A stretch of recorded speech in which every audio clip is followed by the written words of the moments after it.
சபாஷ்! இந்த படம்தான் பாருங்க. காதல் இல்லன்னா வாழ்க்கை எப்படி இருக்கும்னு யோசிச்சிருக்கீங்களா? அட போங்கடா, காதல்லாம வாழ்க்கை. சிலருக்கு அது ஒரு பெரிய கொடுமை. ஒருத்தரையும் இல்லாம தனிமையில வாழ்க்கை நடத்துறதுன்னா என்ன துயரம். இந்த கதையை தான் இன்னைக்கு நம்ம பாக்குறோம். Lady Macbeth. அட பாருங்க, முதல் காட்சியிலேயே கதாநாயகி கதரின் கல்யாணம் பண்ணிக்கிட்டாங்க ஒரு அலெக்சாண்டர் லெஸ்டர்னு ஒரு வயசான பணக்கார கொடுமைக்காரன் கிட்ட. சம்பிரதாயம் எல்லாம் முடிஞ்சிச்சு. கதரின் உடம்பை மாத்துறதுக்கு அவங்க வேலைக்காரி அண்ணா உதவி பண்றா. அண்ணா கேக்குறா பயமா இருக்கான்னு. கதரின் சொல்றா இல்லன்னு. அப்புறம் அலெக்சாண்டர் வர்றான். சௌக்கியமா இருக்கானான்னு கேக்குறான். இனி வீட்டை விட்டு வெளியே போக கூடாதுன்னு கட்டளை போடுறான். கதரின் வெளியில காத்து அடிக்கணும்னு சொல்றா. அலெக்சாண்டர் உடனே நைட்டி அவிழ்க்க சொல்றான். சரின்னு கதரின் உடம்பை எல்லாம் காட்டி நிக்கிறா. எந்த வசனமும் இல்லாம. அலெக்சாண்டர் சில நொடிகள் பார்த்துட்டு உறங்கிடுறான். அடுத்த நாள் கேத்தரின் வீட்டிலேயே இருந்தாள்.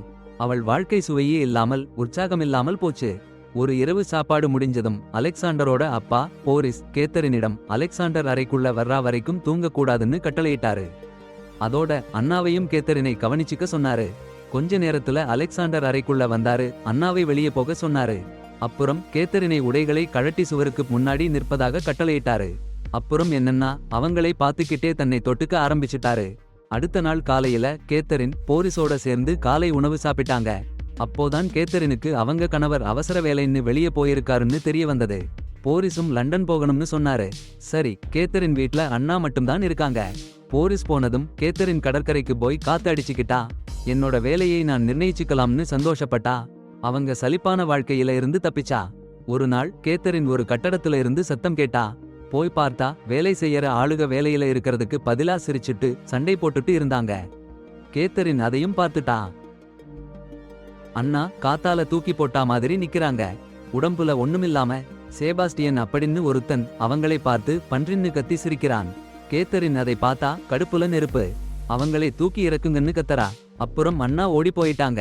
கேத்தரின் அவங்க எடை எவ்வளோ இருக்கும்னு யோசிக்கிறா.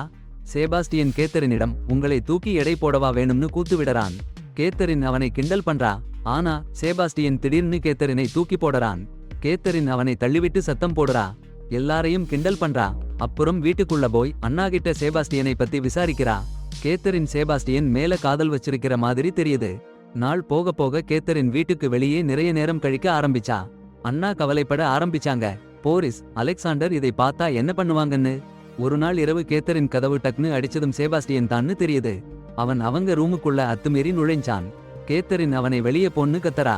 தள்ளி வைக்க முயற்சி பண்றா. ஆனா சேபாஸ்டியன் கேத்தரின் மனசை படிச்ச மாதிரி இருக்கு. சரி, உண்மையான ஆசை. அவன் அவளை முத்தமிட்டான். ஆனா கதிரின் கையில இருந்து கதிரே அவனை தள்ளிட்டா. அட போங்கடா. அப்புறம் என்னன்னா கதிராலே தன்னோட ஆசைய அடக்க முடியல. அடுத்த நாளே அவன்கிட்ட போய் என் ஆசையை நிறைவேற்றுன்னு சொல்லிட்டா. அடேங்கப்பா, அண்ணா கதிர காலையில நிர்வாணமா படுத்து உறங்குறத பார்த்து நிச்சயமா சாக்ஷாத் அதிர்ச்சி ஆயிடுவா. கதிரும் செபாஸ்டியனும் அப்புறம் ரொம்ப காதல் கிச்சுல புரண்டாங்க. ஒரு நாள் காலையில அண்ணா இவங்க 2 பேரோட காதல் விஷயத்த பார்த்துடுச்சு. சும்மா சொல்லல. செபாஸ்டியன் கிட்ட உனக்கு தெரியுமா, அலெக்சாண்டருக்கு இது தெரிஞ்சா அவருக்கு ரொம்ப கோபம் வரும்னு சொல்லி கொஞ்சம் கூச்சப்பட்டு சொன்னா. செபாஸ்டியன் என்ன நடக்குதுன்னு கேட்டா. அண்ணா சங்கிலியில கட்டப்பட்ட நாய்கள்னு ஒரு மறைமுகமா சொல்லிட்டா. செபாஸ்டியன் தலையில கை வச்சுட்டு சரி பார்க்கிறேன்னு சோர்ந்து போய் சொன்னான். அன்னைக்கு இரவு கதிரும் செபாஸ்டியனும் மீண்டும் காதல் கிச்சுல புரண்டாங்க. அப்ப அண்ணா கதவுல ஒரு ஓட்டையில பார்த்துக்கிட்டு இருந்தா. செபாஸ்டியன் அண்ணாவை பார்த்த மாதிரி இருந்ததும் உடனே நிறுத்திட்டு போயிட்டான். பின்னால ஒரு பாதிரி கதிர்கிட்ட வந்து வீட்லயே இருன்னு சொல்லிட்டு போயிட்டாரு. அத பார்த்ததும் கதிர்க்கு அண்ணாதான் இந்த விஷயத்தை சொல்லி இருக்கணும்னு சந்தேகம் வந்துடுச்சு. அடுத்த நாள் காலை அண்ணா போரிஸ் வந்ததா கேத்தரின் கிட்ட சொன்னாங்க. அந்த இரவே கேத்தரின் போரிஸ் சேர்ந்து சாப்பிட்டாங்க. சாப்பாட்டுல போரிஸ் ஒரு குறிப்பிட்ட வகை வைன் கேட்டாரு. ஆனா அந்த வைன் கேத்தரின் முழுசா குடிச்சிட்டாங்களோன்னு அண்ணா பயந்தாங்க. போரிஸ் வைன் பத்தி கேட்டாரு. ஆனா கேத்தரின் கிட்ட கிடைச்சிடும்னு பயந்து அண்ணா ஒன்னும் சொல்லல. கேத்தரின் அமைதியா இருந்தாங்க. தப்பு தன்னோடுன்னு ஒத்துக்கொள்ளல. இதனால போரிஸ் அண்ணாவை தள்ளி விலங்கை போல நடந்துக்கிட்டாரு. நிலத்துல முழங்கால் போட்டு கைப்பதிஞ்சு நில்லுன்னு கட்டாயப்படுத்தி விலங்கு மாதிரி நடந்துக்கிறேன்னா உன்னையும் விலங்கு மாதிரி நடத்திக்கிறேன்னு கர்ஜிச்சாரு. அப்புறம் அண்ணாவை கடுமையா அனுப்பி வைச்சாரு. அடுத்த நாள் போரிஸ் செபாஸ்டியன் கிட்ட போய் கேத்தரின் கூட அவருக்கு கள்ளத் தொடர்பு இருக்குன்னு தெரிஞ்சு அவரை படு மோசமா அடிச்சு புடைச்சாரு. பிறகு தொழிலாளிகள் செபாஸ்டியனை சிறையில அடைக்க சொன்னாரு. கேத்தரின் கிட்டையும் இந்த விஷயத்த சொல்லி சண்டை போட்டாரு. கேத்தரின் அதற்கு நிந்தை அடைஞ்சுக்கல. செபாஸ்டியனை விடுவிக்க சொன்னாங்க. கேத்தரின் நடவடிக்கையால போரிஸ் கொதிச்சு போய் நீ ஒரு நல்ல மனைவி இல்லன்னு சத்தம் போட்டாரு. கேத்தரின் கோபமா அலெக்சாண்டர் தான் இதெல்லாம் பண்றாருன்னு சொல்லி திட்டினாங்க. சத்தம் கேட்டதும் போரிஸ் கடுப்பாக அவளை அறைஞ்சிறான். கேத்தரின் மறுபடியும் போரிஸ் கிட்ட செபாஸ்டியனை விடுற மாதிரி கட்டளையிடுறா. அவளோட கட்டளையால போரிஸ் கொதிச்சு போய் அறைக்குள்ள போயிடுறான். அப்புறம் கேத்தரின் சேர் எல்லாம் கதவு கிடையில வைச்சு போரிஸ உள்ளே அடைச்சிடுறா. கேத்தரின் சாந்தமா டேபிள்ல உட்கார்ந்து அண்ணாவ சேர சொல்றா. போரிஸ் விஷத்தால சாகுறதை கேட்டு பயந்து போயிருந்த அண்ணாவ கூட சின்ன சின்ன பேச்சு போடுறா. மாமனார் சாகுற சத்தம் கேட்டும் கேத்தரின் ஒண்ணுமில்ல மாதிரி நடிச்சு அண்ணாவ அப்படியே இருக்க சொல்றா. கொடூரமான கொலை நடந்ததை பார்த்து அண்ணா மனம் நொந்து சொல்ல முடியாம போயிடுறா.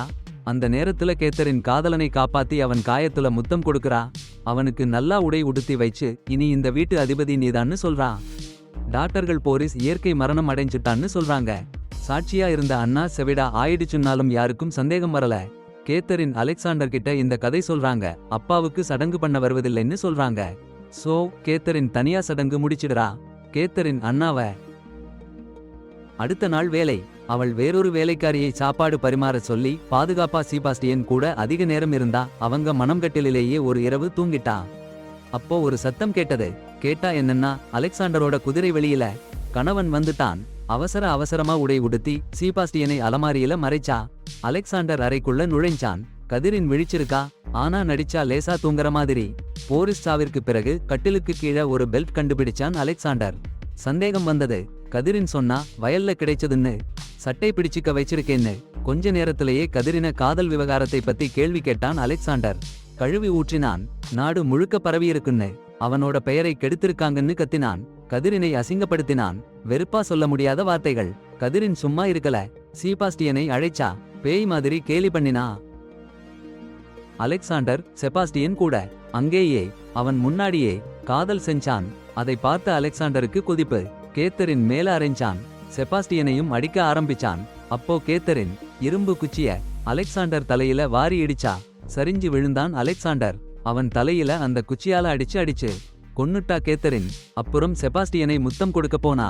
அலெக்சாண்டர் சாவை கண்ட அதிர்ச்சியில செபாஸ்டியன் நடுங்கி நின்றான். அப்புறம் அலெக்சாண்டர் உடம்பையும் குதிரையையும் புதைச்சிட்டாங்க. குற்ற உணர்ச்சியில சில நாள் தூங்கவே முடியல செபாஸ்டியனுக்கு. கண்ண மூடினா அலெக்சாண்டர் தெரியுதுன்னு சொன்னான். நம்மளுக்கு சந்தோஷமா இருக்கணும்னு தானே பண்ணோம்னு கேத்தரின் ஆறுதல் சொன்னா. ஒரு நாள் ஒரு பொண்ணு வந்தா.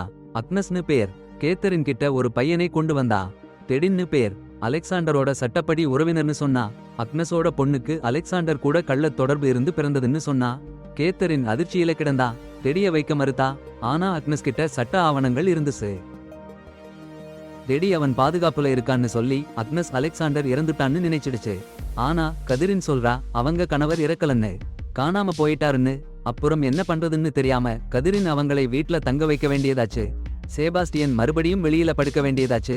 அதுக்குள்ள கதிரின் கர்ப்பமா இருக்காங்கன்னு தெரிய வந்தாச்சு. செபாஸ்டியனோட குழந்தை. ஒரு நாளைக்கு கதிரின் செபாஸ்டியன் கிட்ட சொல்ல போனா அவன் அந்த பையனால வீட்டை விட்டு வெளியேற்றப்பட்டதால கடுப்பா இருந்தான். எதுவும் கேட்கல. கதிரின் ரொம்ப கோவமா கவலையா இருக்கா. செபாஸ்டியன் அண்ணா கிட்ட பேசணும்னு வந்தான். கதிரின் நடவடிக்கையால பயந்து போயிட்டான். கதிரின் செபாஸ்டியன் அண்ணாவை பார்த்து ஓடி வந்தா. டெடி அவளை தொந்தரவு பண்ண ஆரம்பிச்சிடுச்சு. டெடி கூட விளையாட மாட்டேன்னு கதிரின் கேவலமா திட்டினா. டெடி அழுது காட்டுக்கு ஓடி போயிட்டான். கொஞ்ச நேரத்துல டெடி காணாம போயிட்டான்னு கதிரின் கண்டுபிடிச்சா. எல்லாரும் டெடிய தேடி காட்டுக்கு போயிட்டாங்க. அவனுக்கு நேரம் போச்சு. கிடைக்கல டெடி. இருட்ட ஆரம்பிச்சாச்சு. அப்ப செபாஸ்டியன் பாருங்க, அந்த அருவி பாறையில டெடி கிடக்கு. உயிரே இல்லாம பனிக்கட்டி மாதிரி. வீட்டுக்கு கூட்டிட்டு வந்தான் செபாஸ்டியன். ஆனா அக்னஸ் பாருங்க எப்படி அவமானப்படுத்தினா. வெளியே போன்னு கத்திக்கிட்டா. செபாஸ்டியன் கடுப்பா தன் குடிலுக்கு போனான். அங்க கேத்தரின் வந்தா. போயிடுன்னு சொன்னான் செபாஸ்டியன். ஆனா கேத்தரின் டெடிய கொல்ல போறேன்னு சொல்லி அவனை பிடிச்சு வச்சுட்டா. அப்புறம் அக்னஸ் கிட்ட ஓய்வு எடுங்கன்னு சொல்லிட்டு டெடிட்ட உட்காருறேன்னு வாக்கு கொடுத்தா. அக்னஸ் போனதும் செபாஸ்டியனை புள்ள விட்டா கேத்தரின். இருவரும் சேர்ந்து தலையணையால டெடிய முழுங்கடிச்சுட்டாங்க. செபாஸ்டியனை குடிலுக்கு போன்னு சொல்லிட்டு கேத்தரின் உட்கார்ந்துட்டா. ஒரு அப்பாவி பையனை கொன்னதுக்கு மனசு வேதனையில மூழ்கி போயிட்டா. அவ இரவு முழுக்க அங்கேயே உட்கார்ந்திருந்தா.